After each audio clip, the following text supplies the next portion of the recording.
do any follow-up questions that you might have. But the goal to get you out of here in time to get home with a little sunlight left to go mushroom hunting. So before we start,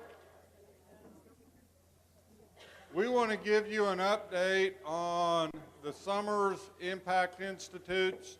We're trying to change things a little bit. I'll follow up if you have questions, but trying to kind of set the stage for you this summer.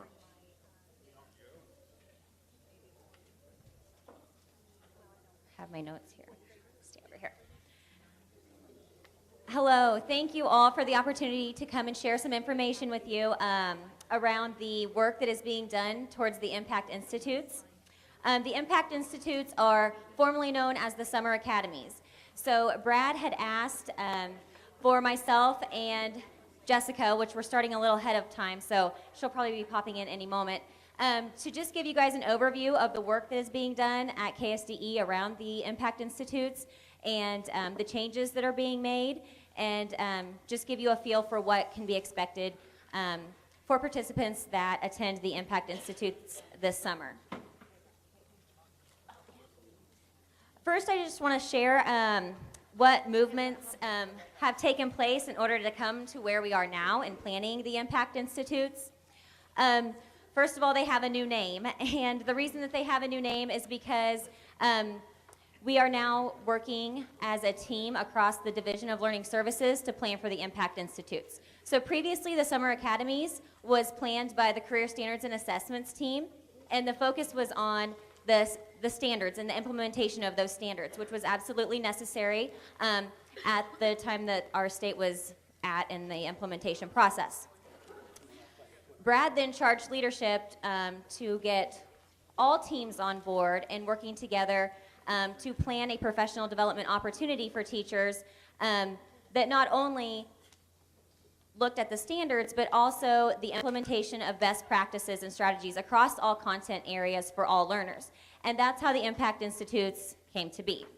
So there is representation on the team that is working towards planning and creating the Impact Institutes from the Teacher Licensure and Accreditation team, the Career Standards and Assessment team, and then the Early Childhood Special Education and Title Services team, which is the team that I work on.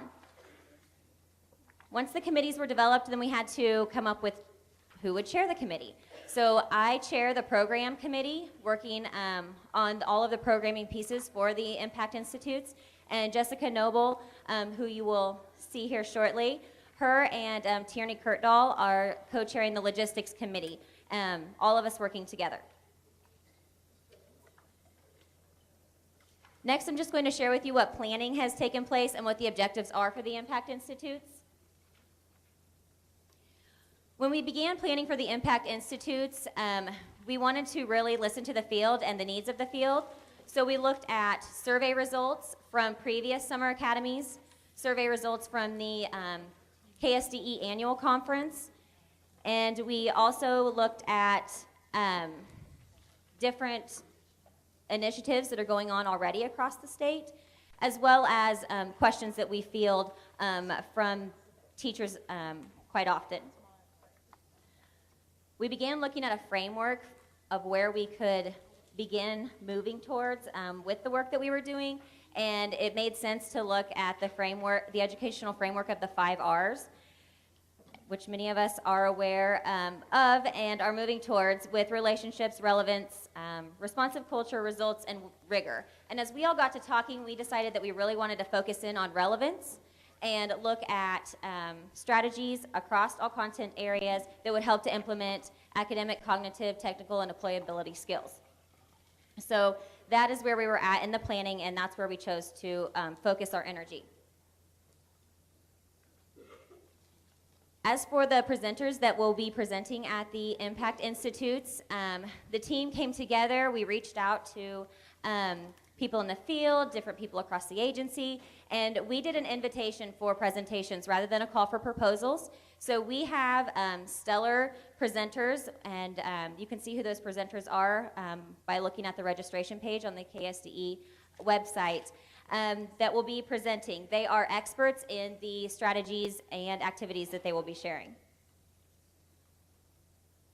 Lastly, we thought about the information that's covered at the MTSS Symposium, the information that's covered at the annual conference, and we're looking for ways that we could tie that all together, which is how we chose the topics that you will see in the program for the Impact Institutes. All of the sessions cover at least one, if not more, of the ACTE.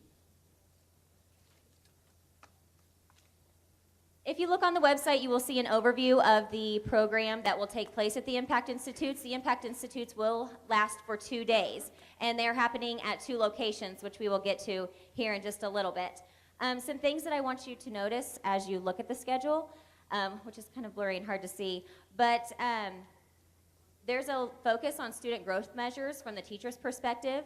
The reason for that is that when we started looking at topics to cover for the Impact Institutes, through the registration process, teachers sign up for topics that they're interested in, and student growth measures has had an overwhelming response. So student growth measures was not initially a presentation piece within the institutes, but we wanted to work to meet the needs of the field, and so that change has been made. When teachers sign up to attend the Impact Institutes, they will be put into cohorts. Previously, teachers were put into cohorts, and they would travel with those cohorts and stay with that same team of people throughout the entire summer academy. With the Impact Institutes, teachers will be put into cohorts that are more like a PLC, a professional learning community, where they bounce ideas off of one another, collaborate on what they learned at the sessions, constantly trying to work with one another and reflecting.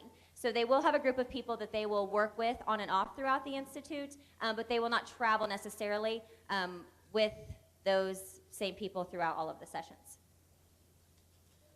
The session topics are listed here, and they're also on the KSDE website, which has also been added up with the actual descriptions of the session, so you can see what could be expected in the sessions. And then you will also notice that on the schedule there is something called lifeboats. When the committee came together, we wanted to provide opportunities for teachers to get their questions answered. This entire institute is all about the teachers. And so we will have tables set up, almost like vendor tables set up around the institute that will be staffed by KSDE people, where the teachers can go, they can ask questions around anything that has to do with early childhood, special education, any of our title services, any of the content areas, assessments, anything around accreditation and teacher licensure, as well as we will have Taz in there with giveaways and sharing strategies and sharing different resources for teachers.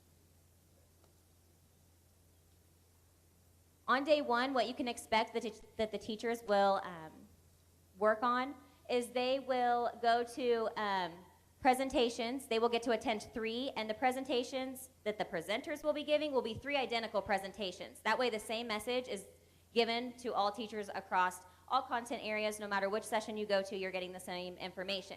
Each session is 70 minutes, and the focus is from the teacher's perspective.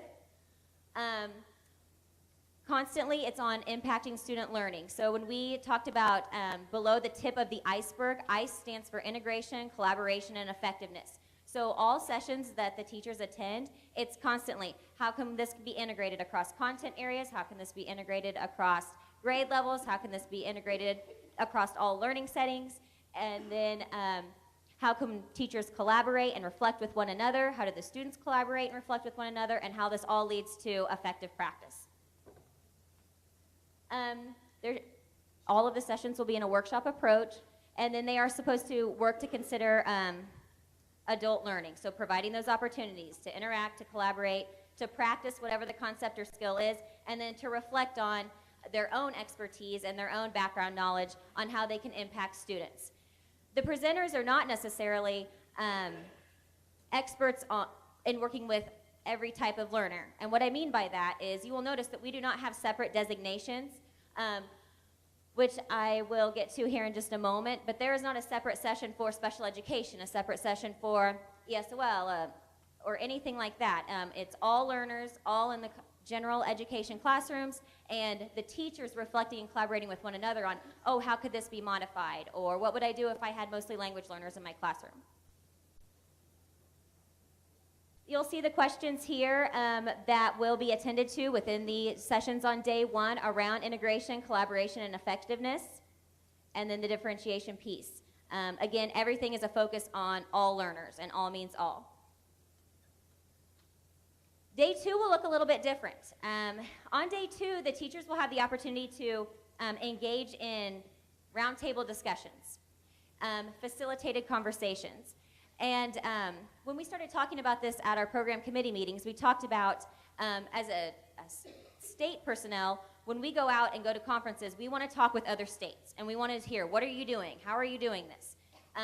Administrators get the opportunity to talk with other administrators, curriculum leaders talking with other curriculum leaders, and we wanted to provide that opportunity for teachers.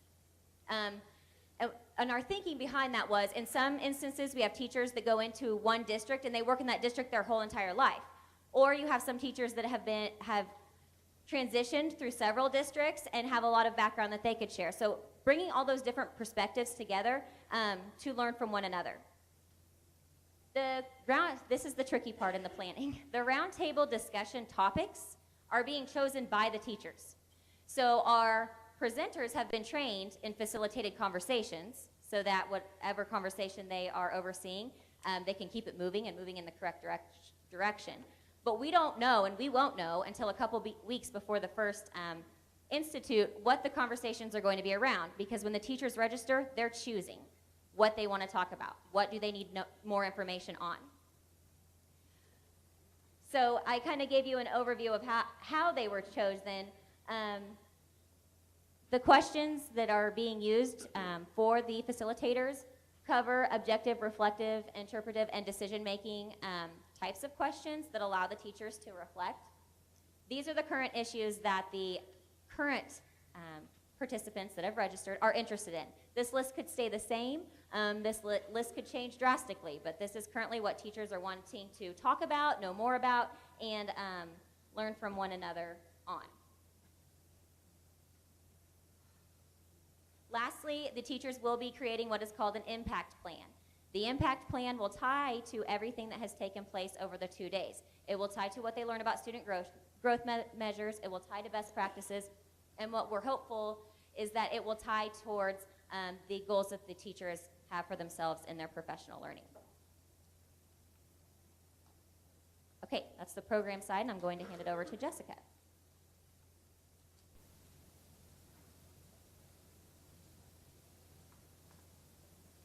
Hi there, I'm Jessica Nobo, and I'm the co-chair of the Logistics Committee, and we are really excited about the upcoming Impact Institutes. One of the things I want to point out, Michelle talked about the giveaways. We're really excited this year about giving away a new car during the Impact Institutes. Oh, just kidding. I just want to make sure you're all listening. Good. See, everyone is listening.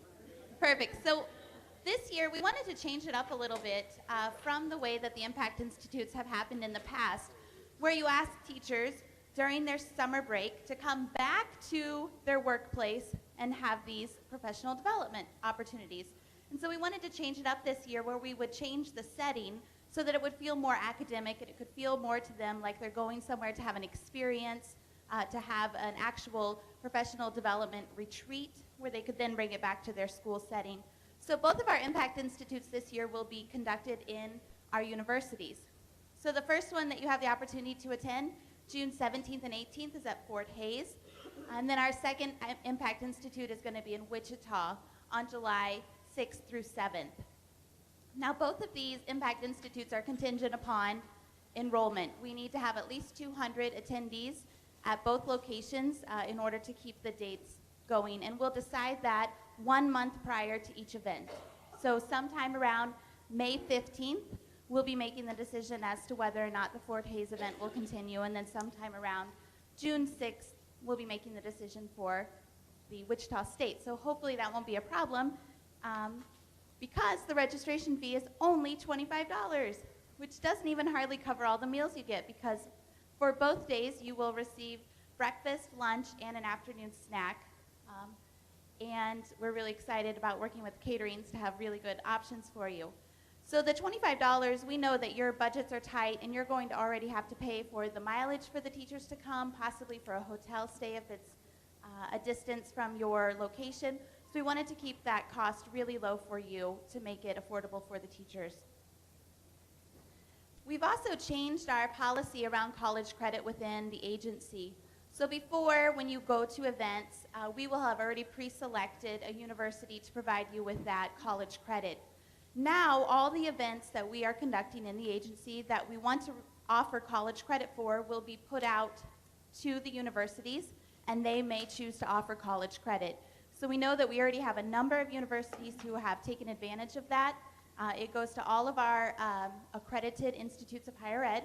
So when the teachers are looking for college credit for this experience, they'll be able to pick from a list of opportunities. So they might be able to pick one that's already part of a program that they're within, or one that was their alma mater. And so that's a really nice piece that we have changed. All of that information will be available on the registration webpage by May 8th. So be checking back for that information. So that concludes our information about the Impact Institutes. I really hope that you'll take this opportunity back to your teachers and share it with them so that they can choose to participate. Any questions on it? Well, I just kind of want to, we're trying to respond to what we see and hear some of the needs are. You go back 5 years ago, our summer academies, we had like 7, 8 different locations with over 3,000 to 3,500 people attending. Well, what happened back 5 years ago? We were adopting new math and English language arts standards. Well, last summer, we had to cancel 2 or 3. Total, we ended up with about 700. Well, we're thinking, okay, now we're 5 years later. We've got to do, but at the same time, we want to be able to provide summer learning opportunities for our teachers because you need them in the classrooms during the school year. So we had to try to rethink, and that's when we started talking about we need to find out from our teachers what they're really needing. We talked to them at the Keene conference, and so we're trying to build something to be able to provide them. It's the $25. The only cost for us is we reimburse the people that present. We try to find Wichita State and Fort Hays. They said, we'll let you have the facilities for free. I mean, we're always looking for free. But we also, one thing, we wanted to look at higher ed because we want to get students that are in our teacher prep programs also engaged in this, and hopefully some of our higher ed. So we've looked at others, KU, their facilities are going through a huge reconstruction. I think Manhattan was, so we're looking around, but we ended up, so we're really trying to respond to what we're hearing from teachers and stuff. So there's a lot of topics, a lot of things on there. We're actually trying to be transparent. We're backfilling it. Last year, we had so many people attend the annual conference that we ended up with a balance. So we're taking that money and reinvesting it to help pay. That's why some years it's $180. This year it's $25 because we're going to take your money and put it right back in to pay the presenters. All their 18 some different educators coming and doing the presenting. We try to pay them something for their time, and some of you in here might be some of those also. The point is, though, if it works, if you like it, if it's there, but I also know you're going back home and hearing stories about we got to cut. So if we got to have 200 people to be able to generate at $25 enough to pay our presenters, basically. And if it doesn't work, then we need to know in enough advance. So any questions on that? And if these end up turning out to be a little better, we'll try to pick up more of them during the summer. So, but we're really trying to just change our summer academies and stuff to be able to provide teachers during the summer specifically what they need. So, thank you too for coming.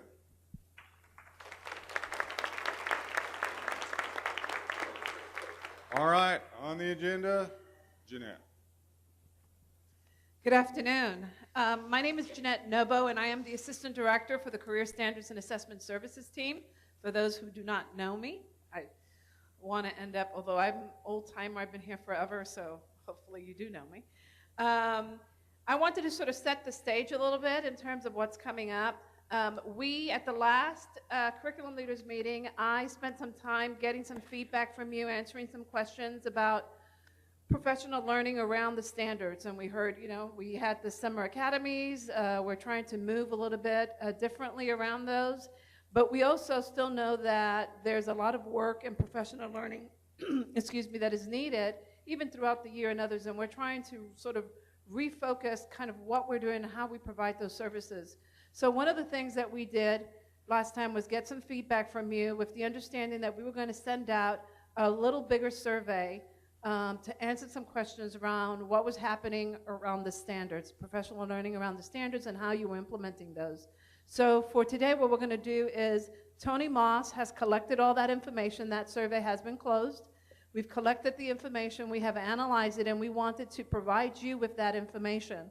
After Tony presents and whatever discussion ensues from that presentation, I want to take a little bit of time for you at your tables to answer some focus questions that we have that will give us a little bit more information to sort of clarify some of the questions that came up so we can gather a little bit better idea of what's going on. This is a longer process in terms of what we're doing because soon principals will be receiving some survey questions as well. We know that we have not done a very good job in terms of providing professional learning around standards and standards implementation to principals, to leaders, is one of those things that did come up saying, this is an area that you're not doing very well on. And we kind of knew that because our focus has always been with teachers and curriculum leaders. So we are going to then focus on principals. And then after that, we are going to also be doing something for teachers as well. And all that information, the principals, the teachers, this curriculum survey that went out is going to come together for us to finally establish a long-term professional learning plan that we can provide for school districts around our content standards. From beginning to end to refocusing all over again, because as you know, standards get revised every 7 years. We get new standards or revised standards, and so the process is a continuous improvement process, which is one of the things that we have not done. We do a lot of school improvement. We do some improvement plans and others for many things, but around our standards, we have never done that in terms of implementation.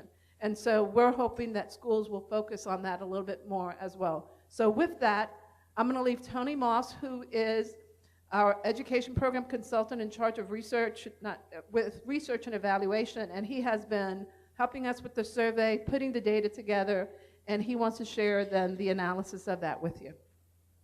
Thank you. You answered some questions for us last time we were here, and that'll be incorporated in this presentation because there's some things we want to explore with you. One of the first things that Jeanette already talked about was why we were doing this. We had reports from CCSSO and EDI that these were some of the things that we were not doing as good a job as we should be in coordinated communication with the field and better professional development and feedback loops and developing those feedback loops with you. So this is part of that. We're trying to build a better survey system, and this is the results of the first survey we did with curriculum directors. So, this I brought in. I have a colleague who likes to play the devil's advocate, and he often will say things like, why try if you can't do it right? You've got to make a real effort to make things work, and he's cynical about it, and I often come back with a Woody Allen kind of response. 80% of success is just showing up. You've got to try. So we're talking about trying to build a better system with professional development. Let's start with research. I'm putting this reference up because it's really the best short and most accessible summary of the research, what works in professional development. I've got a slide here that summarizes what researchers have said works best in professional development. They say the trainings have to be greater than 25 hours. 50 is optimum. They don't even measure an effect if you've got less than 25 hours of work on a particular training. The second one, training should have lots of opportunities, more than 20 opportunities to practice the new skills that are being taught. So that's to measure the effects, to get something really measurable with the trainings. The third one is the content should be specific to each teacher's discipline or for elementary teachers' grade level. So that's a third characteristic they identified. Fourth, teachers need coaching and mentoring during implementation in the classroom. These are all things that they identified as characteristics of getting the training to stick, getting it to work in the classroom. And the last one, modeling new practices in the classroom is highly effective.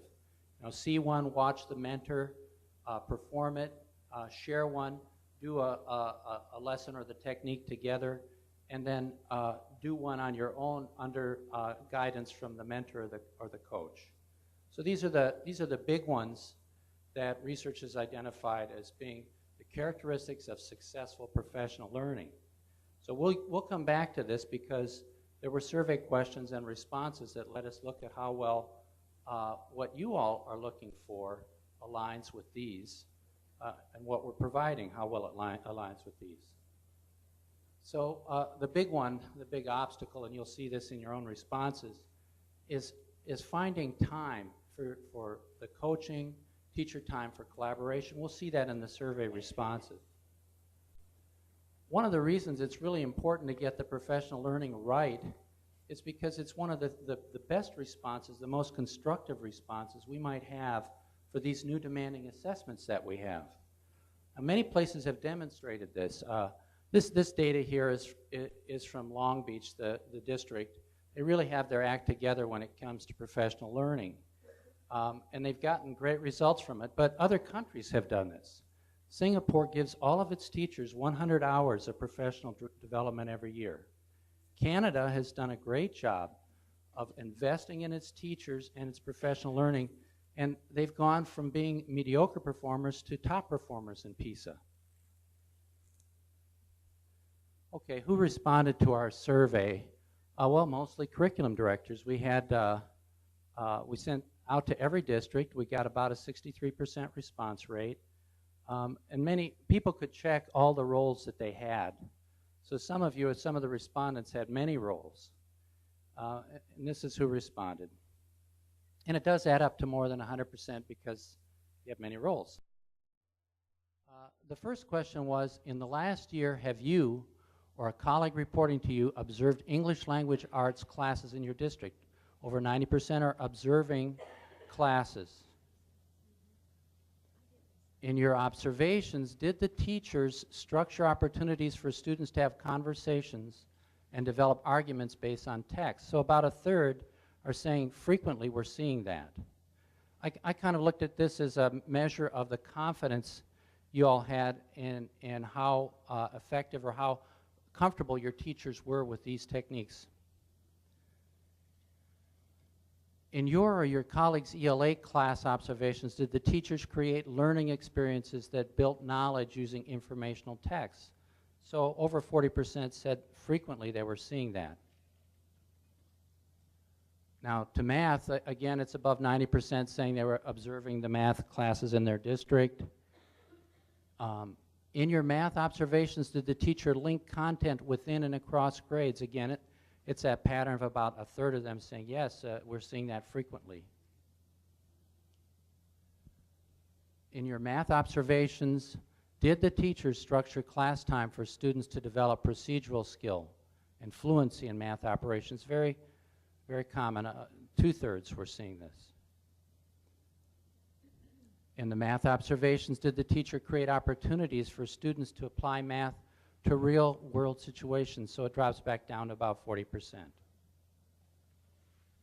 at least in the frequency. History of government was less observed. Less than 90% were observing those classes. And then this question, did the teachers structure opportunities for students to make claims and support them using evidence and arguments? About a third said they were frequently seeing that. In the history and government classes, again, did the teachers invite students to connect social studies topics to contemporary issues and events? Over half were seeing that frequently. And science, about 90% again are observing the science classes, less than reading and math. And about 40% when they were asked, did the teachers build students' abilities to act, reason, and communicate like scientists? 40% said frequently they were doing that. Again, in science, did the teachers coordinate content within and across grades to foster a progression in student learning? Well, we're down to 30% now. Now this gets back to resources. We asked them, what have been your organization's primary resources in adjusting instruction to the Kansas College and Career Ready standards? These are really think of them as rankings because people could answer more than once. So the top three resources were school or district training, service centers, and then teachers in collaborative study and practice groups. KSD summer academies, individual study, and professional association conferences were down quite a bit from those top three. This one really surprised us, this web-based trainings, 2.7%. And the reason why was because of the response you all had given us when we were here before. We'd asked this question that was done on the poll everywhere. We got an automatic response. And you all had said when we laid this question out, to better support the training of teachers, what's the single most important resource that we could offer? And the first choice was an online video library of effective lessons tied to specific standards and grades. So that was what you all had told us last time. But then when we asked about the resources, the primary resources, web-based trainings was really only 2.7%. And the number of people, these were the web-based resources that you reported, or that were reported in the survey. Only 31 people identified some of those resources. So it made us wonder, is it the expense? Is it that it's just too general? That why we had that discrepancy. Please. Yeah. Right. Well, question that it led for me was, well, would web-based resources really be a help if they were better focused?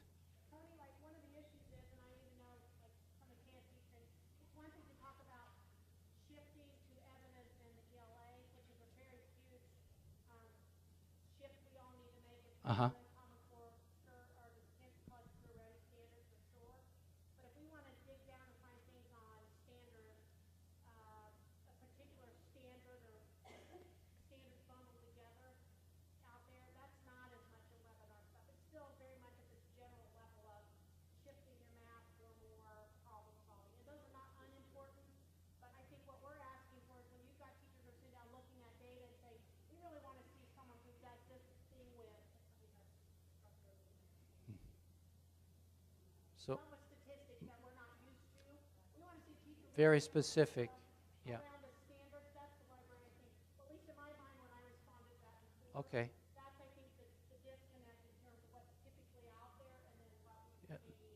Yeah, and in discussion, that was what we assumed was true. It's nice to hear it confirmed. Question 7, what are the most important improvements KSDE could make to future training around the KCCRS? And the first one was better integrate content across the subjects and grades, which we'll take a look at that compared to what the research says works in just a second. The next one was focus more on in-depth, detailed content. And the third was give participants more opportunities to practice new techniques. And after that, they fell way off. Extend the duration of trainings, that was not really a popular option. And these were all the responses. People could select more than one. If we compare that to what I gave you at the very beginning, what research says works, some things align pretty well. We've got you all telling us, a curriculum leader saying focus more on in-depth, detailed content, and the research agrees content should be very specific to the discipline and grades. You all were saying give participants more opportunities to practice new techniques, and the research is saying there should be at least 20 opportunities, at least, to practice new techniques. This one doesn't fit, though. This one, don't extend the duration of the trainings. There may be creative ways to get around that. Where the research is saying you need at least 25 hours to see an effect. So there may be some ways to do that, I don't know, with frequency or setting it up somehow, but those two don't fit together. If you want to have more opportunities to practice techniques, more in-depth, detailed content, I think it means more time one way or another.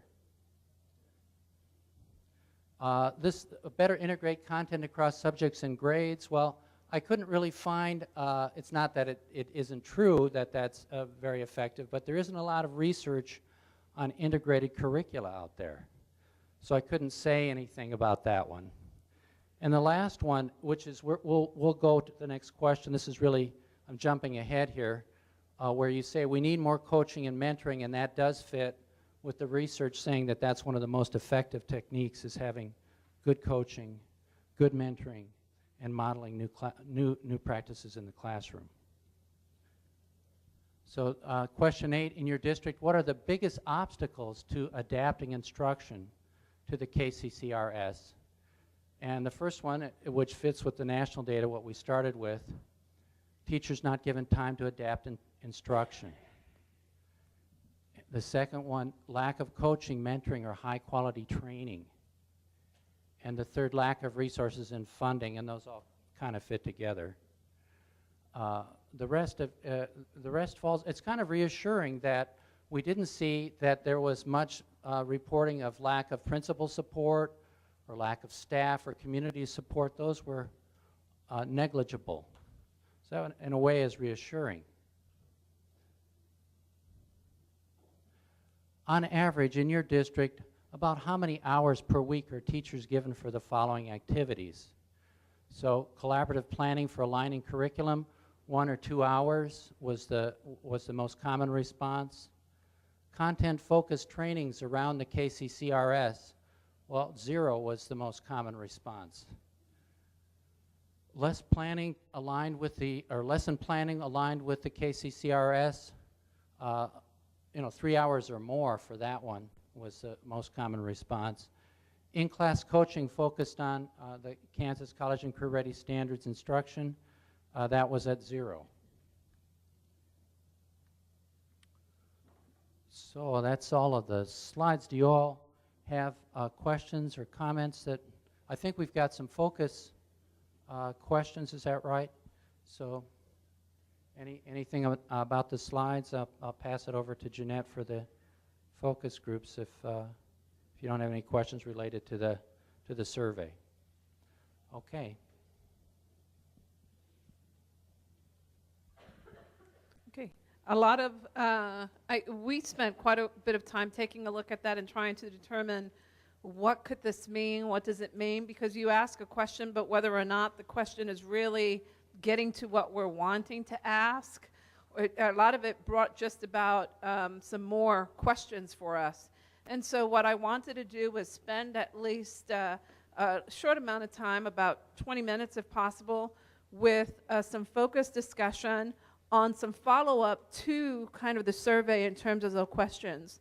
So the way that I want to do this is I want to, at each table, I would like you to, when I say to begin, I want you to determine who has the birthday closest to today. that person will be your recorder, okay? Because we do want to collect this information back. So what I would ask is that the recorder have the sheet of paper and record in the back the conversation as best as possible. And then rather than having every table deal with all the questions, what I'm going to ask is that this table, 1, 2, 3, 4 here, deal with the ELA question as well as all content areas questions that are in the bottom. So we're going to give a content area specific question to tables, but all tables will be working with all content areas. So I'm going to then take these 3 tables right here, 1, 2, 3, 4, and we'll do the math question plus all the other content area questions there. Then I'm going to have these 4 tables here, and if you're alone at one of the tables, come and join the others. I'm sure that they would love to have you, to deal with the science question plus all the content area questions there. And then the remaining tables will work with the history government question. How convenient, Kim. And all the other content area questions as well. I'm going to ask our staff that are here to please go around, and they'll be walking through, trying to see if you're stuck, if you have any questions, sort of listening in, if you don't mind, to some of the discussion. And then after the 20 minutes, I will ask you to come back, and if anybody wants to share some information, we'll do that. And then we'll have the recorder to please give me the copy of the sheet of paper that you have. So I have right now 1:18. So at 1:28, right? Well, no, at 1:38, I will. Who's math people here? At 1:38, I will call you back for a brief discussion. Okay? Questions? Comments? Okay, we're going to get back together. If you can hear me, clap once. If you can hear me, clap twice. If you can hear me, clap 3 times. Thank you. Great. I really appreciate the time that you're giving as we're going around. There was a lot of great discussion, a lot of interesting comments. So I really appreciate it. I just want to make a reminder, whoever is the recorder, if you, as I'm here talking, and as others are just providing a little bit of feedback, if you can jot down or try the best as possible to jot down the information that you believe you can capture on the sheet of paper, we'll go ahead and collect those. Actually, you might be able to just leave them on the table and we'll collect them at the end of today. Anyone, before we move on, who would like to maybe make a couple of comments on the discussion? Who would like to share? What did you think about the questions, conversation that you might have had at your table? I'm great at wait time, so don't worry about that. I was a therapist once in my life, so silence doesn't bother me.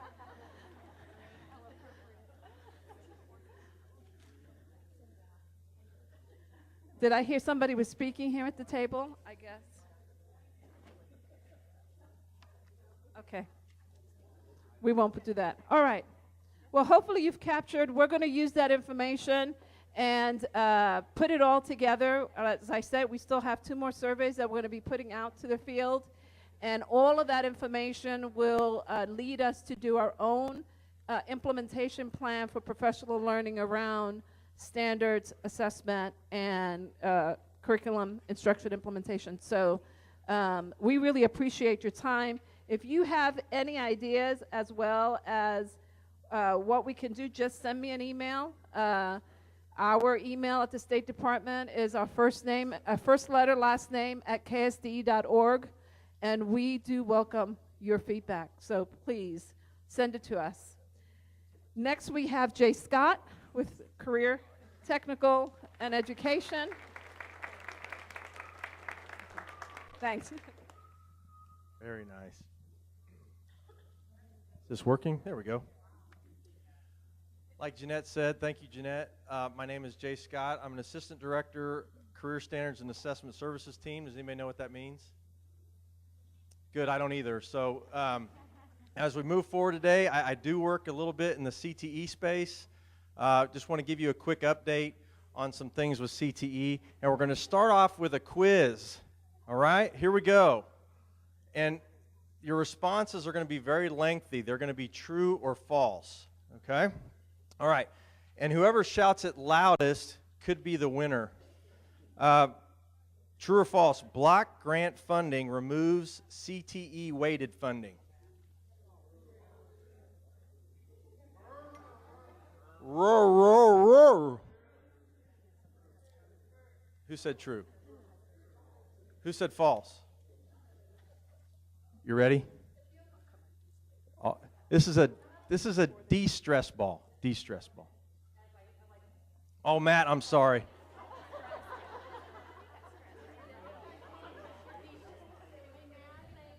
Matt and I were talking Royals before. Sorry, that was like a Yordano Ventura wild pitch. Okay, true. I will. I will. It's called setting the table, Brad. I'll get to that next. It is false. Okay, show you in a second. CPAS assessments, Career Pathways Assessment System. Those assessments are optional. True or false? If I had 50 balls, I'd throw them out right now. They're true. You said true, right? Yes. Okay. Last one. The tuition reimbursement program in Senate Bill 155. The state pays the tuition for high school students to take college CTE courses. The tuition reimbursement program, true or false, is no longer going to be funded for the next 2 school years. Wow, you guys are on it. Okay, so I wanted to make sure, because there have been some miscommunications, as we're all know that at times in education that can happen when other decisions are being made outside of education, right? So I wanted to make sure we're clear. If you could take those messages back to your district. So, block grant funding. The first true-false questions. Implications for CTE courses. And Mr. Dennis alluded to this morning. The weighting for CTE is removed. The funds are still there. Okay? I heard trick question. Yes, it was a trick question. I heard it. Under the block grant funding model, the weighting for CTE courses used to be 0.5. They used to refer to as a 0.5. It's been in place since 1992. And the reason it was put in place was for small class sizes and specialized equipment for your CTE programs. That weighting is no longer part of a block grant, but the funds are still there. So for next school year, school districts are going to receive the exact same amount of money they received this school year for CTE, for their courses. And additionally, you can see for the next 2 school years. So you can budget, okay? You can budget. Now, the only issue that causes, and you can all see this, is that schools, and we had a lot of schools ramping up a lot of new pathways. There is no money to support new pathways. So we're concerned about that, to say the least. And I know that you are as well. We're going to work through that. Realize that 0.5 funding those are not the only funds to support CTE. How many of you in here are Perkins coordinators? You do the Perkins grant for your district. Okay, the gold star out there, you folks that are working with the Perkins grant, that is a federal funding stream for CTE, to support CTE. So in the next 2 years, as you can tell, we're really going to be leveraging Perkins federal funds for our CTE programs. Okay, any questions on CTE funding, the implications from the block grant for CTE?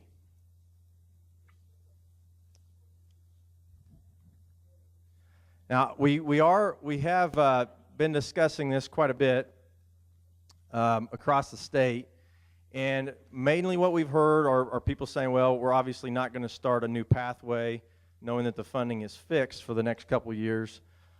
But one of the distressing things that we've heard are programs that are no longer going to be supported by the CTE funds in their at their school district, because in a block grant, it's all one big pot of money. And those funds are not specifically earmarked for CTE. So local school districts now have the sole determining authority to say this is how the money will be spent.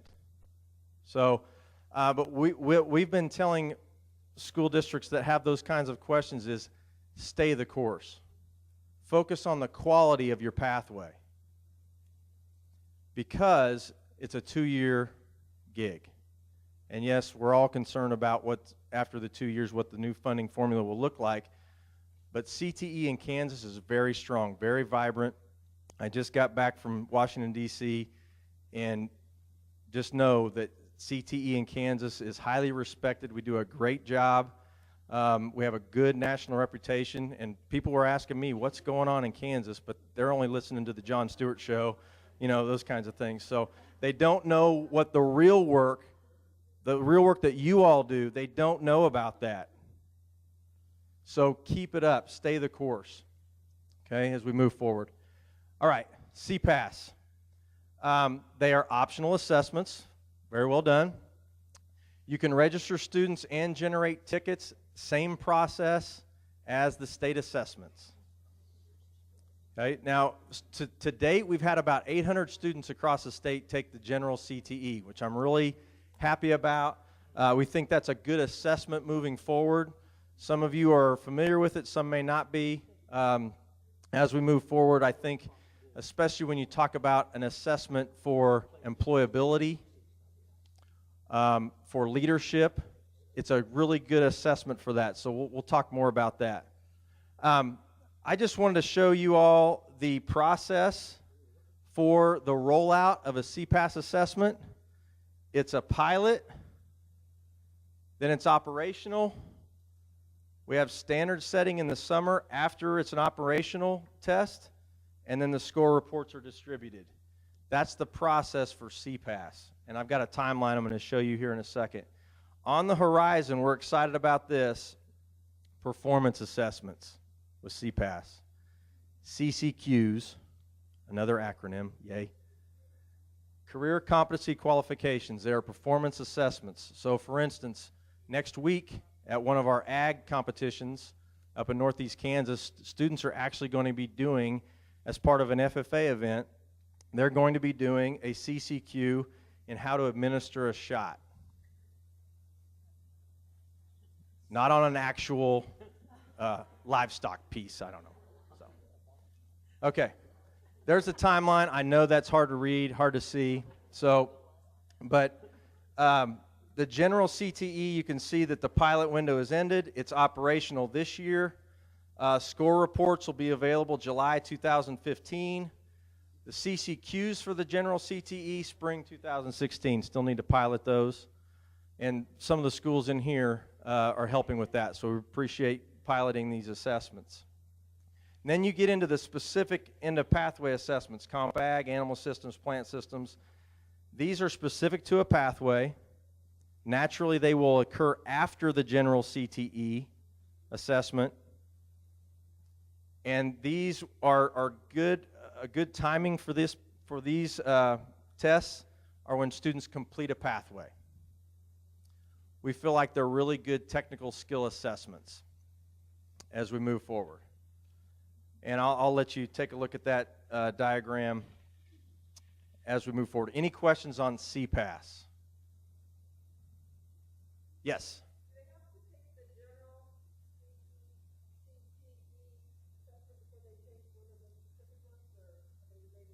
They do not have to take the general CTE to qualify to take a specific end of pathway assessment. There are some schools that might use work keys in place of the general CTE.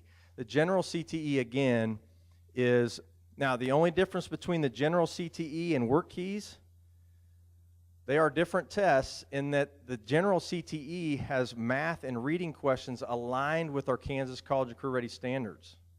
The work keys cannot say that. But if you're looking at purely just an assessment for employability, leadership, career readiness, the work keys is a good assessment. But we think the general CTE is also a good assessment. The specific in the pathway assessments, again, these are all optional. And even to the point where, we may have it to where the CCQs are they only need to take a CCQ. So at this point, we're just building the system. Good question. Yes.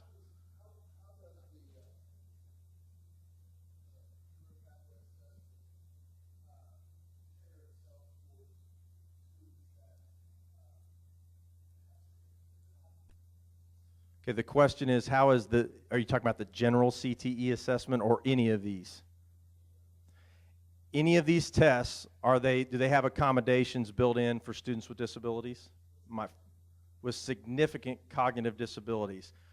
We haven't, honestly, it's a test that's generated through CETE, and we haven't gotten to the point where we've worked out if there's going to be accommodations on those tests or not. Yeah, good question.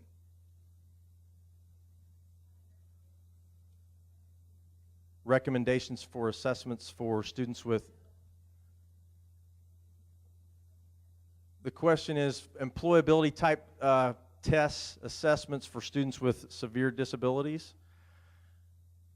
These are standardized tests.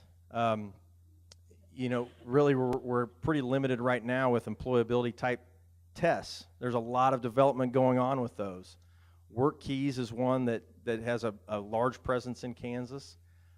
And when I was at Shawnee Heights, we administered them to our students, but I don't remember if there were accommodations on the work keys. Can anybody shine any light on that one? Since it's produced by ACT, I don't know if.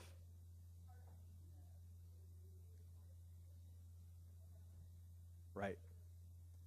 We haven't gone down that road yet with these assessments, but we'll need to. So thank you for that question. Others? Okay, last slide. For this year, the true-false question was the tuition reimbursement piece. For students that enroll in college CTE courses in Kansas at any of our technical colleges or community colleges, they pay how much in tuition? 0. The state pays the tuition. That program is fully funded for this year and the next 2 school years. The governor has said that there is money in that bill to continue, and that's great news because I know a lot of you are ramping up your collaborative programs between secondary and post-secondary. We've got a lot of growth in that area, a lot of growth, and that's a tribute to you and the work that you do every day. The credential incentive money, the $1,000 per credential, 85% of that money has been for CNAs, okay, across the state. That one is not, it's been talked about quite a bit this session. In February, the governor said zeroed out, no money for this year for credential incentives. So that means kids would get 0 in school. I'm sorry, kids don't get that money, right? Schools get that money. The House and Senate, a joint committee, has agreed to fund it for this year at $750,000, which is half of what it was. So if they do that, now both the big House and the big Senate, they have to vote on this and approve that $750. If they do, you can expect probably somewhere around $500 per certificate, not $1,000. Which in the long run, anything's better than 0, right? And just so you know, the average cost of those assessments for the last 2 years has been $60. So $1,000 for a $60 assessment, pretty good return on your investment. So just know that now that has to be voted on, and who knows when they're going to vote on that. So what we're going to do, coming up in the next couple of weeks, we're going to roll out a new credential incentive reporting system. We want every school to go ahead and report their credentials that are incentivized, just like you have in the years past. Go ahead and report it this year, If the money's there, celebrate. If it's not, we still have that data, and the kids still have the certification. Okay, so that's something we're looking at, and that's the same for the next 2 school years, $750,000. Any questions on that? Credentials are a great thing. Brad talked a lot about it today. You know, that's one of the college and career ready indicators that we're looking at very closely in Kansas. And so thank you for the work that you've done in this program. I've stunned them into silence. Beth, you're on. Thank you very much for the work you do. Appreciate it.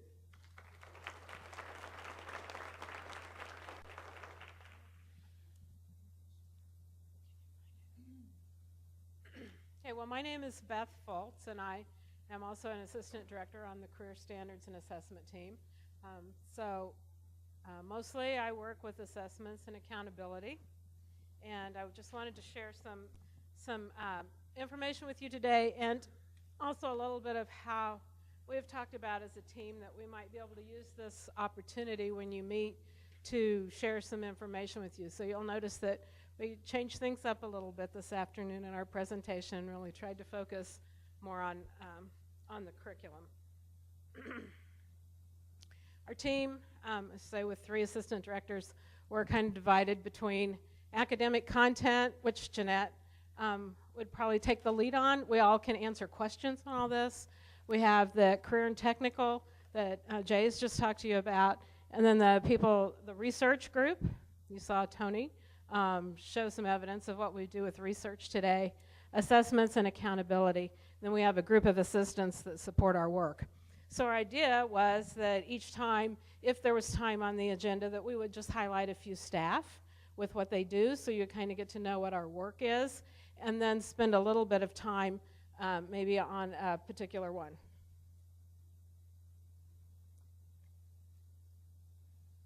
So Jackie Lakin, I think I don't see her in the room right now. She mostly works with the library media standards at this point in time, and I know a lot of you saw information go out on the listserv requesting nominations to work on the panel. We have started the process of reworking our standards, and she will be heading up that project. She also works with the summer reading program. I know that's a big initiative of the governor also, so you might see some information coming out on that. Then I'm going to turn it over to Phyllis, and she wants to talk to you about what she does on the team. Hi, I'm Phyllis Farrer, and I'm World Languages and English Language Proficiency Standards and Assessments. So a quick slide here to say thank you very much to all the people who are doing CALPA testing and following our one-time only procedure this year. The window closes on May 1st. Materials, again, if you have to test people right up until the window closes, and these students, English language learners, sometimes walk in your door even at this late date. So if you need more materials, let me know and I'll send you some. The reporting system is through an authenticated website at KSDE, and instructions, user's guide for this, again, 1 year only reporting system is on the English Language and Proficiency Assessments webpage. And I'm just a phone call away and happy to help people through that process. For next year, we are working on, we had a lot of participation in a field test, and thanks to the many schools who participated in that, we had about 5,000 students registered in advance, and 3,678 Kansas students participated. All the schools who participated, if your school participated and your school hasn't filled out the feedback survey, please see that gets done. I think there's another week to answer the questions on that survey. The anecdotal feedback that I received was very positive from this online testing system for English language learners. And as we get more information about that, we'll share it. Of course, this is a development process for English language proficiency assessment. And then it doesn't feel like it this year, but a large percentage of my job is with world languages, and I would like to say 2 things about that. One is that we don't have an official state assessment for world languages, but for the last 3 years I've been working with school districts developing what we'll call a common assessment. It's performance assessments, and we have developed good drafts, good protocols for levels 1, 2, and 3 performance assessment. And I'm asking teachers to participate in that, especially if you're the only teacher in the district. So please encourage your teachers, and if you want your teacher to know more about this assessment, just ask me to come, and if you have professional development time left in the year, or if you want to plan something for the beginning of the next year.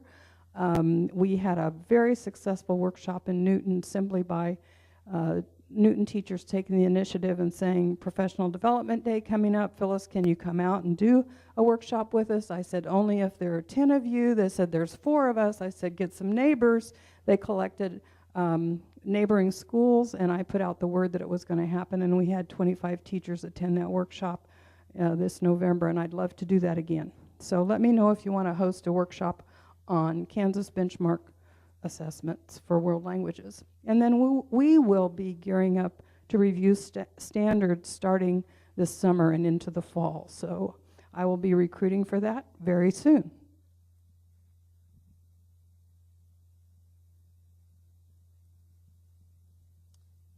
So the math update, Melissa wasn't able to be here today. We just want to highlight, in addition to the Impact Institutes this summer, we also have a specific math science conference that there'll be that's open for teachers to attend, and the registration's on the website. So I think that's tied with the Kansas Exemplary Educator Network, and if you have teachers that are interested in that, make sure you steer them in that direction to look for that opportunity for professional development. The math standards, again, we talked about that earlier with Jeanette, that they're out for comment right now, and we'll be forming committees to start reviewing them. One thing that I know Melissa was very excited about was the old flip books that we had in the past. They're going to work on revising those, so that's real positive, and I'm sure she'll be looking for help on that one. And Parents Guide for math by grade level. She also has a group of teachers working on that. So a lot of things going on both in math, English language arts, science, and history, government, and the tested areas. Now, here, this is a new picture of someone you've already seen today. And I just wanted to highlight for you that Tony does a lot of work on our team. I know that Brad's alluded to that. Tony's shared some of his work, but we've really stepped up the work of the research and evaluation group, and if there's some projects that you're interested in, please be sure to let us know. And NAEP, Chris.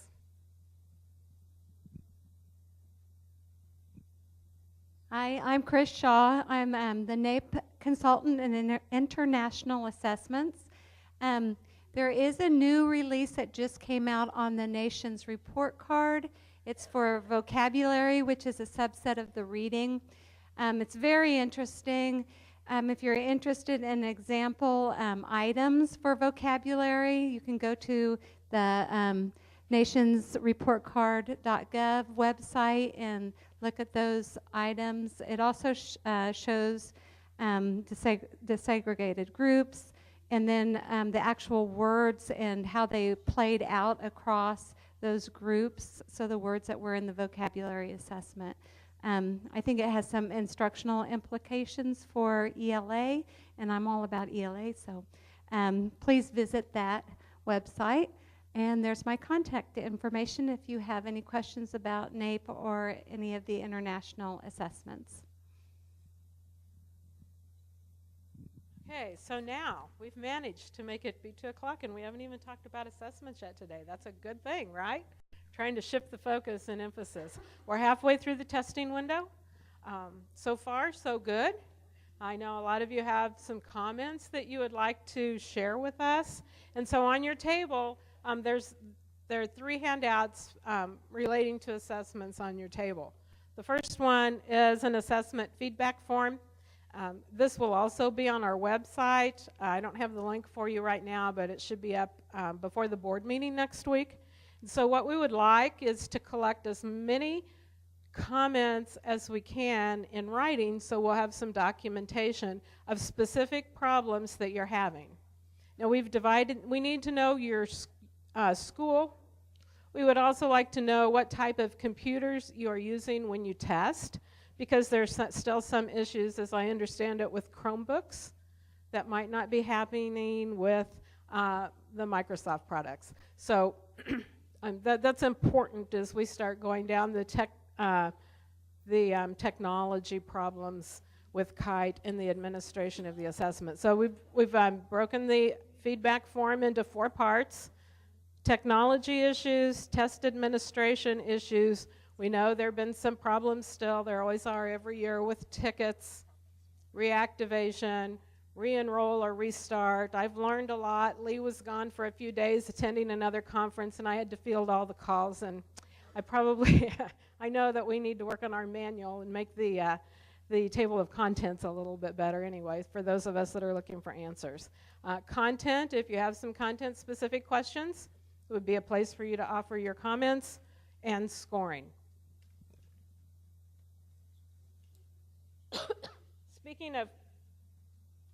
Speaking of scoring, this is important. So we're all learning. You know, we haven't scored, hand-scored writing assessments in a long time, at least not from the state, even though you all do it in your districts. And it's, excuse me, it's a challenge to do it online. And it's even a bigger challenge to have all the training online. So it's a learning year. It's a pilot. We're trying. What I can tell you is that a couple of our districts have worked through a more specific step-by-step process, and I provided that to you as a handout. Okay?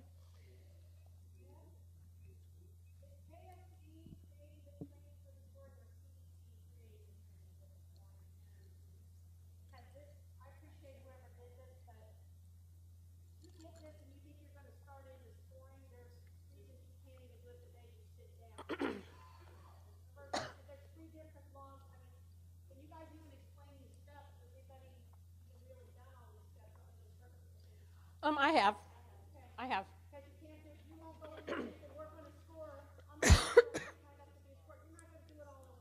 No. By the time you get through all this and get set up even the next day, then you need to get those papers and score them. If you don't, they're going to go away. You might get a different prompt. Right. Okay. So I want to work through some of those issues and things that I found out. No. Okay. We contract. Our contract. The contract we have right now is for the KU CETE to deliver the scoring for the assessment. So and CETE has instructions on their website. I have worked through it. Well, they're not as specific as this. So there was some frustration by some people in the field that put some more specific instructions. CETE reviewed these instructions and signed off on them, so they are accurate. They're just a little bit different than what's presented on their website. What I will tell you is that I learned at this point in time, it doesn't mean it's going to be this way next year, but for this year, it actually takes 3 different passwords. And you're right, the passwords you can't get, like I can't go on and log on have a password, go to the next screen, and then it does take some time to generate the passwords. And we're just coming to the realization, I know we're a little bit slow on this, but that 3rd password's thrown all of us for a loop, I think. I know.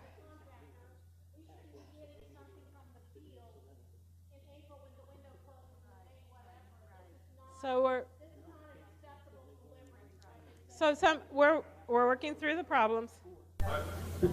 I understand that the same state, we were very,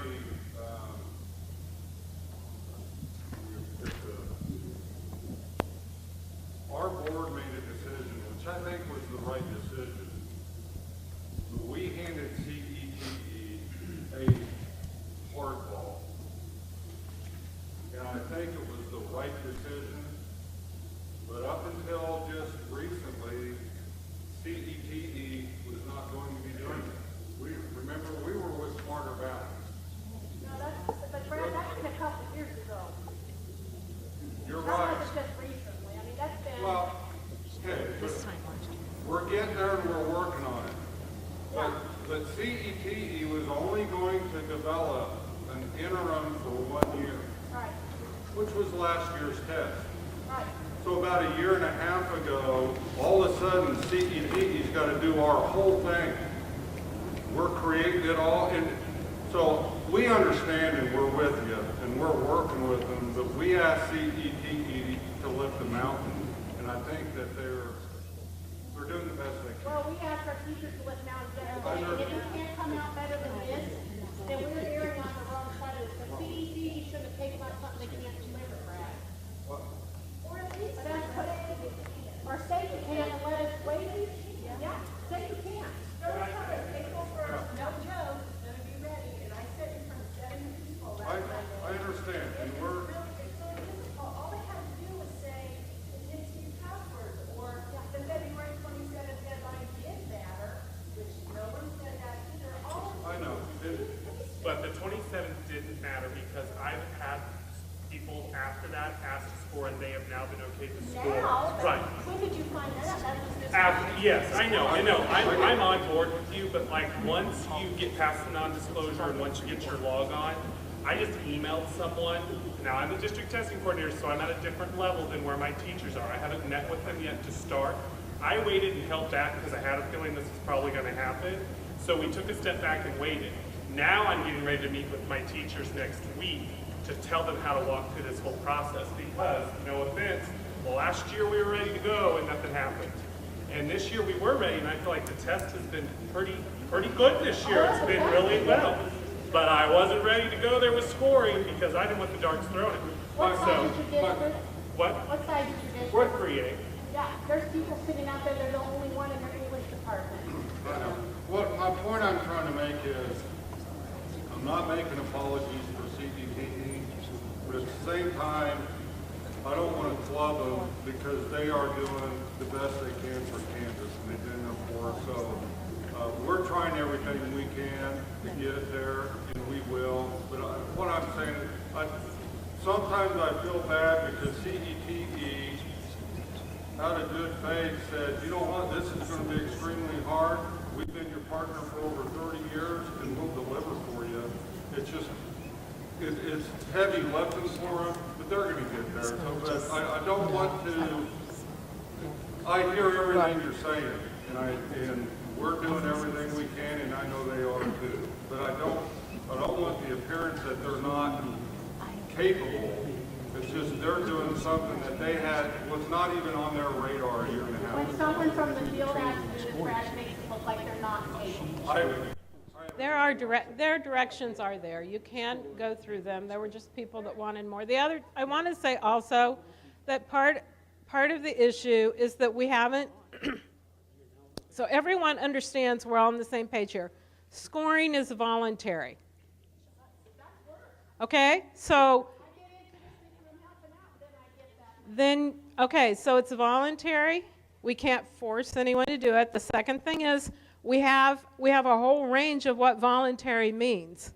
So the initial product that we're scoring, score point through Questar, that we're using, the distributed scoring model, was really set up for an individual to go in and self-train and score. Marianne's famous thing is sit at home, do it in your pajamas, and score.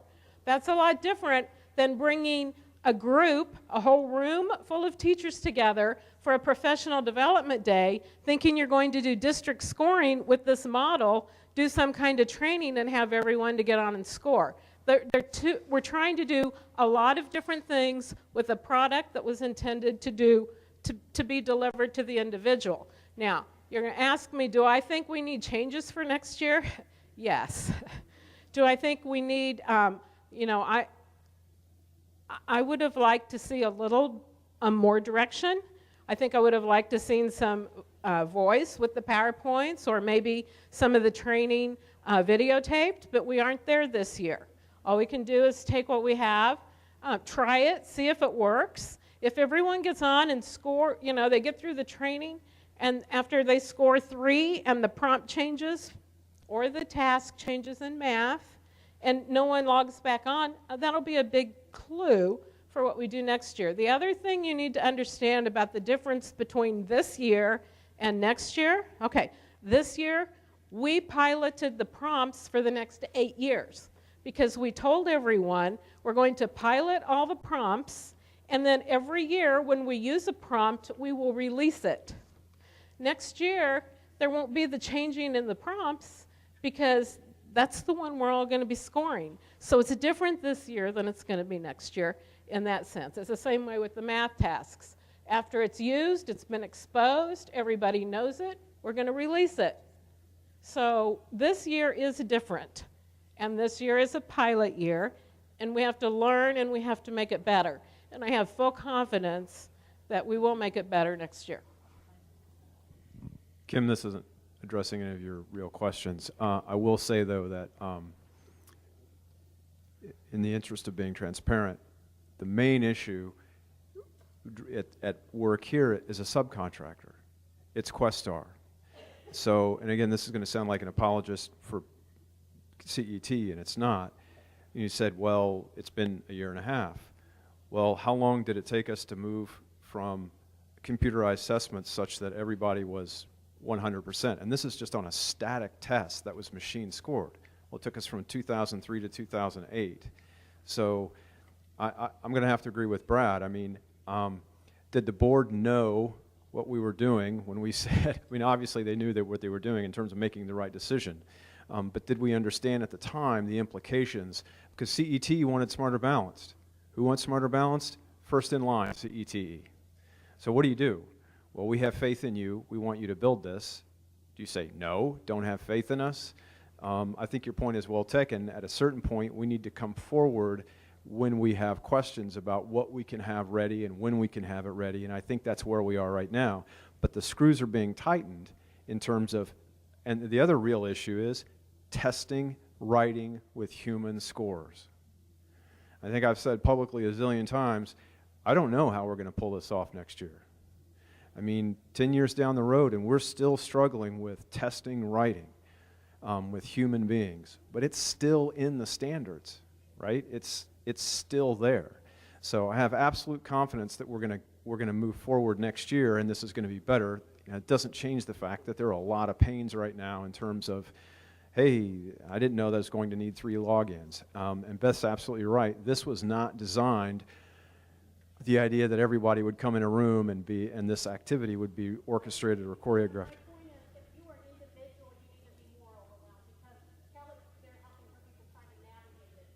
Right. So I think it's even, I appreciate that ultimately the design is, we all want to be able to do it in our pajamas, if you will. I don't. People have to go home and do this in their pajamas, so, but I think, I love the idea that you could do it as individual, but my sense is people would have been, they would be completely freaked out. And I agree. I'm so worried how it's for everything again. And I go way back with CET, so no one wants them to see more of this. Oh, I know. It's. So I want you guys to not take the fall for some stuff that. There's not a shred of history behind this in Kansas in terms of doing this. We all know how scoring or writing was scored in the past. Totally unlike this. And so if the stage is set for me as a curriculum coordinator to sort of try to help facilitate this, we're going to bring people in and calm some nerves. Hey, we've got this new. That's, I think, what you're getting at. That's really what we wanted to do, and holy smokes, that was really hard because we didn't know it was going to be this clunky. And I would be first in line to say, I don't have the experience. I worked with writing for a while. I don't have the experience to just go home in my pajamas and feel totally comfortable going through this. Our district said we're staying 100 feet away from that because we don't believe it's going to be ready. That's not where I want to live for. You don't. That's our decision. So, but we're looking at this going, geez, we made the right decision. We tried this out and we made the right decision. Right. But that's not where you guys want to No, it's absolutely not. And we're going to need that kind of feedback going into next year. To what extent can we alter, improve a copyrighted, trademarked method? That's kind of where we're going to be next year, because KU is subcontracting through Questar, and Kansas may have a unique way we want to do this scoring. Maybe we want to do scoring the way we did in the past, kind of on an in-service type thing, where at least allow that as an option, where you do have a leader and you do have people at, I don't know. I mean, who knows where we'll be 3 years from now in terms of a best practice around the scoring. So I didn't want to step in. I just know that the subcontractor and the copyrighted method is really a big deal right here, because CETE, if we were to have said to them, you've got 5 years to develop your own distributed scoring model, that it would look totally different. There's a lot of professions who use, I think there'll be models and templates out there. Surely this scoring company that uses this is the first time they've ever gotten in nursing boards and law boards, and people use a lot of written response stuff. I know, but the idea of, those that don't rely on artificial intelligence, that truly rely on basically passing these back and forth anonymously to unique identifiers to human beings, my understanding is that they're, exactly. Okay, and just briefly, because I know we don't talk about what's going on in the country very often, but I do want to share with you that in retrospect, our board did make a very good decision, because a lot of what we built our assessment around was the Smarter Balance blueprint. And Smarter Balance, at the time we were in it, they were still in their visioning phase. All the things that you wanted an assessment to do, and all the ways you wanted to deliver it, and all the ways that would be the ideal scoring.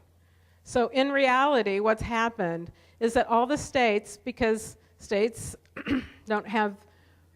we're unique with our relationship with the University of Kansas, and we don't go out for bid on our assessments, but the other states, when they had to put out for bid, and then they weren't able to stay with the vendor that developed the assessment for Smarter Balanced, and they had to go to some of the competing vendors to develop the assessment, they're not giving an adaptive assessment this year. They were lucky to have enough items transfer from the vendor that wrote the questions, the platform the questions were delivered on for the pilot. They were lucky to have enough to have forms for all the grades that they could even give the assessment. And they have huge comparability and scoring issues. And the performance tasks, some of the states had to give up on it because they couldn't get them scored. They didn't have the money to get them scored, and all the problems with it. So these are growing pains with the new assessment. They're growing pains with the new platform. They're growing pains with the new technology. But all in all, we're coming out looking really good with where we are on this. So I know it's frustrating. We want your comments. We want your feedback. Please fill out the form. Have anyone that has issues to fill out the form, get them to us, because we'll be better able to make changes if we have it in writing. Okay?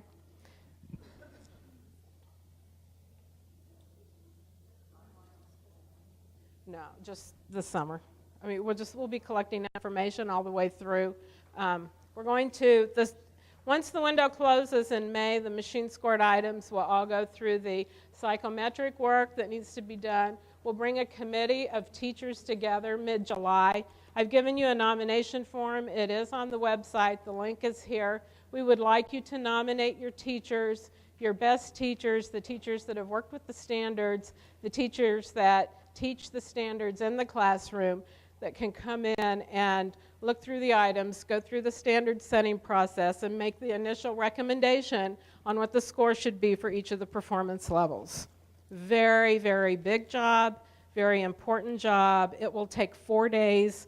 The people that you nominate need to be available all 4 days. You can't come for 1 day and then say, you have to be there from start to finish for the process. And then there'll be the panel, each grade, math and ELA, they'll each be separate. So we need a lot of teachers. This is, I hope Scott didn't go too far. We didn't have the adaptive assessment this year. Next year we'll have adaptive. So tell me, why would we set performance descriptors on not even really a true assessment experience our kids had? Plus and I know pilot items will be on there, but the nature of the way the piloting happened, had happened this year, so we could see sort of how high up kids could reach. Because of board, state board request, which I really appreciate, making sure it reached out and then reached down. But I think, I recognize psychometrics can do a lot of amazing things, but I'm a little concerned that we're going to move ahead and set some performance scores. I harken back to the day where I think it was high school science had like a 43% correct was proficient, and you didn't want anybody to know that because they would look at you. And I recognize we're going with a whole scale score and everything, but I'm not sure people are feeling confident enough, comfortable enough that we really lived the test that we're going to be going forward with. So, and maybe that's just my concern, but it's a little concerning to me that we act like we already have the test we're going to have and we're a year away from it still. So, to set the test scores based on this year's experience of students, I don't know. We had issues with what could be our read aloud things, some of the accommodations things didn't work. Yeah, I mean, there's still a lot of issues that were out there.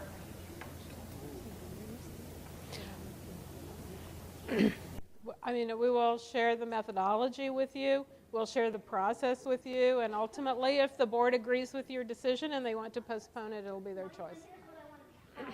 I think there's many, many positive things we could share that we gained from this that indicate what our kids, there are things we could go in and indicate what kinds of things we are starting to understand maybe more, could understand more about this assessment and some things kids are intending to do and some ways they're kind of shaping out without sort of fitting a final, here's the whole standard setting process. Because I think there's some really good things we could report confidently that can help bring us along. So, okay, well, the other piece I just wanted to share with you, I know I've shared this several times and was alluded to in our waiver application, but we have proposed to the federal government in our waiver extension. This would be our accountability timeline. It's federal accountability. And we have asked that that even though we're setting scores this year, we're giving back the information to the buildings that for accountability purposes, we will not use the scores for accountability. We've made much the same argument that you just heard Kim make on why those scores, why we shouldn't hold buildings and districts accountable for something that we haven't used. We feel very strongly that we need 2 years worth of data to make those accountability decisions. So I'll agree with you on the accountability side. I'm going to say psychometrically that CETE has assured us that we have enough information to set the 4 performance levels. We'll see how it plays out. We'll be very transparent with it. We'll be very public. And that's what I can say. So our accountability timeline, we're still going with the same 4 AMOs, growth, reduction of non-proficient, achievement, and gap. So we'll be moving forward with those in another year. But those will not apply for this year if our waiver is approved. Okay? And finally, I just want to remind you all to send people to the Impact Institutes.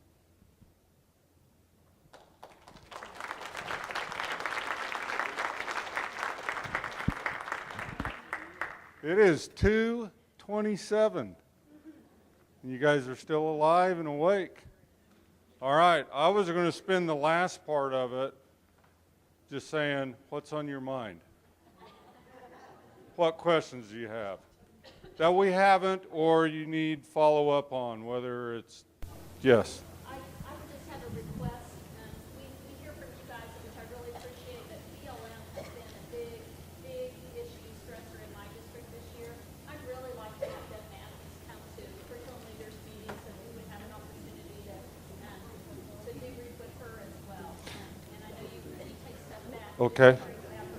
Could I suggest, if you have, because we don't meet again until when? October. If you have specific DLM stuff, and that's why Beth wanted to have something in writing, because we can sit here and talk, But unless we have something specific in writing that we can sort and follow up on and do fact sheets on, if you have specific, I don't want you to have to wait till October to listen to Deb. But if you can get some specific DLM questions, issues, thoughts, whatever, then Deb can follow up and we can send out on curriculum listserv anything bulleted, titled. And it's really helpful, Brad. You know, the STEM director in my district is good about sharing things that a lot of times she and I don't get the same information Right. that I got. And I know you work hard to make sure to send things out multiple ways. It's just Yeah. So on that, get us whatever you can specific. That way we can do a full-blown response specific around DLM stuff. What else?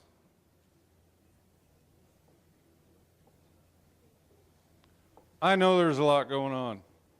You know, the hardest thing, you know, whenever I'm around, it's like, well, what are we doing that we don't believe is the right direction to go? The challenge is, and I was having this conversation with someone a little bit ago,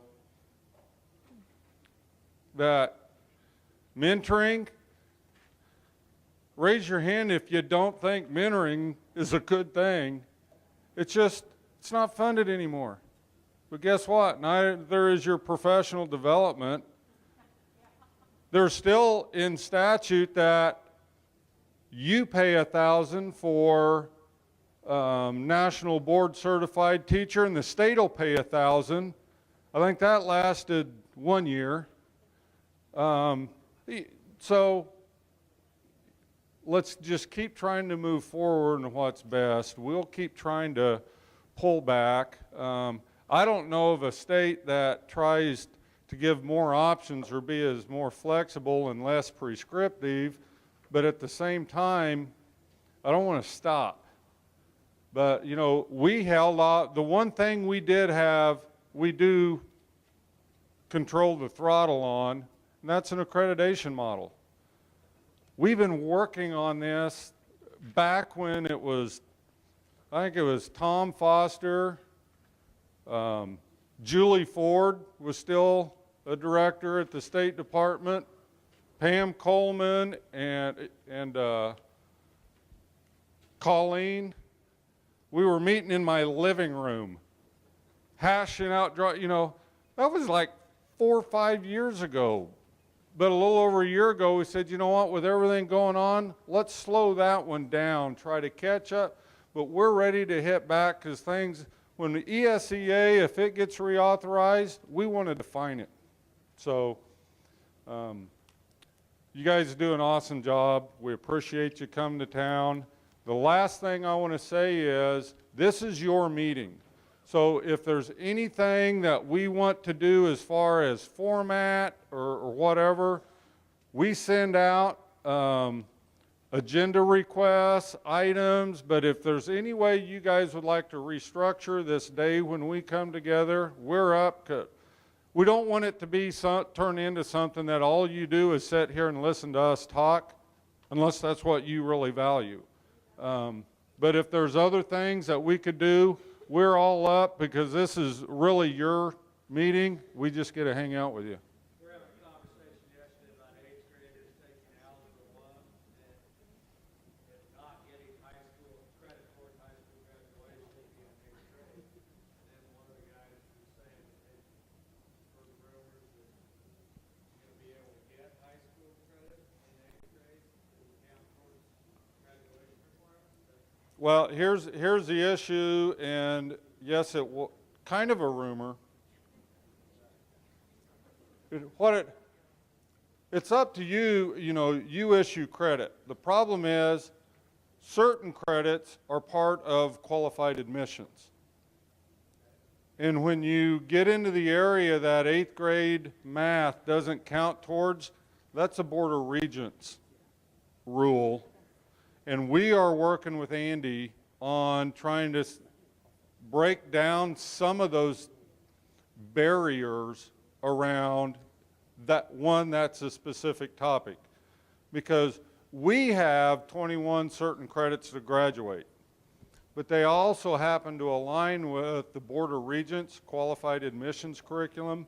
That's where the hang up that if it's in 8th grade, even, you know, so we're having those conversations with Andy Tompkins and the Board of Regents about that and some other things that we think, if we try to go to a more of a seamless pre-K through post-secondary, we got to get rid of some of the adult type things, and that's one of them. That's on the table. We're having conversations. We're also trying to create senior level courses. For example, math. We were bringing in math people right now to where if you teach it the senior year and the kid scores well enough on it, forget what they got on the ACT. If they performed well enough in that class, they get, you know, those are things that we're trying to, dadgummit, you tested them, not only state assessment 7 times, you know if the kid's going to need remediation or a remedial course. Let's take care of it, have a class, remediate them their senior year, so we're working on those types of things too. So, anything else? It's Friday. Sun's shining. I froze my tail off last night at a 7th grade track meet, and I'm ready to get out in the sun. So thanks everybody. In between meetings, communicate with us. Let us know how it's going.